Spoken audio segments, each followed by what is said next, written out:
Hey people, I got a feeling that somebody in the Trump White House is lying their asses off. Well, maybe they all lying their ass off.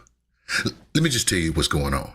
White House Press Secretary Caroline Leavitt got up on the press secretary podium about a week or so ago, and she said this about whether or not Joe Biden's pardons are legit because he used an auto pen and didn't sign all of the pardons. The president was begging the question that I think a lot of journalists in this room should be asking about whether or not the former president of the United States, who I think we can all finally agree was cognitively impaired, was raising the point that did the president even know about these pardons? Was his legal signature used without his consent or knowledge? And that's not just the president or me raising those questions, Caitlin. According to the New York Post, there are Biden officials from the previous White House who raised those questions and wondered if the president was even consulted about his legally binding signature being signed onto documents. And so I think it's a question that everybody in this room should be looking into, because certainly that would propose perhaps criminal or illegal behavior. Okay, so you understand, right? You understand that if Joe Biden used an auto pen to sign certain documents, then that's illegal, that's potential criminal behavior, and that somebody should go to jail, or at least reporters should be looking into it, right? Well, a few days ago, Donald Trump signed an executive order to get rid of some terrorist criminal organization from South America that had some gang activity going on in the United States. And he signed that executive order to try to get those people out of here. That executive order hit on the Aliens Enemies Act of 1798, I believe, somewhere up in there. And it talks about how in wartime, the president has certain powers to get rid of certain people in the country. Donald Trump admitted that he did indeed sign it, and he signed it because we are at war. Sir, there's been some criticism that the Alien Enemies Act has only been invoked 3 other times. They were all during times of war. Do you feel that you're using it appropriately right now? Well, this is a time of war because Biden allowed millions of people, many of them criminals, many of them at the highest level.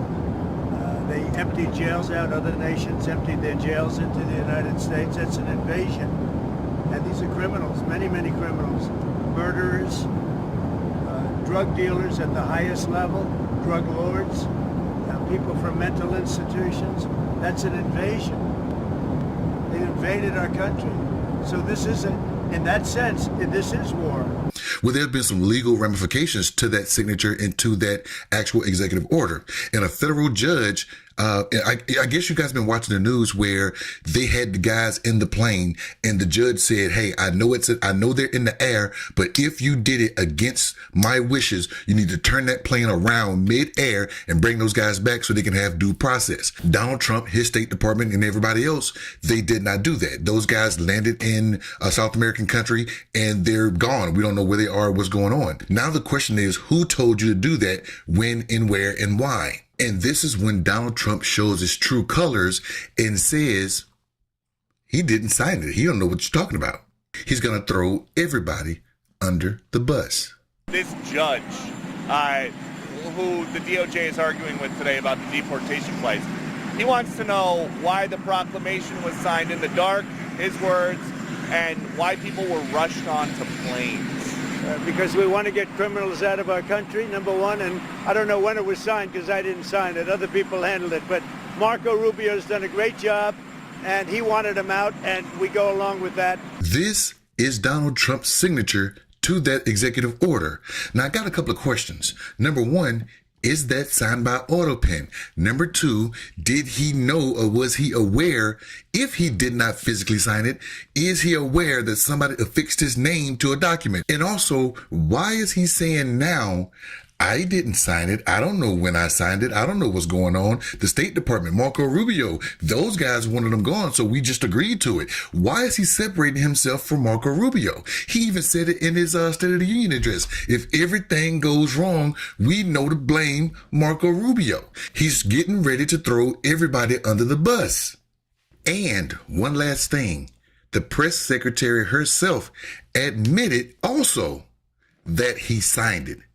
But then I'm going to show you again of him saying he didn't sign it. The president signed a proclamation on February 20th, 2025, designating TDA as a foreign terrorist organization that was in consultation with the Attorney General and the Secretary of Treasury. That was pursuant to 8 U.S. Code 1189. The president has the right to do that. I don't know when it was signed because I didn't sign it. Other people handled it. But Marco Rubio's done a great job, and he wanted him out, and we go along with that. This is Donald Trump's plan all along, to get into that White House, do whatever he wants to do, but now he got people in positions to where if it goes wrong, he can put the blame on them.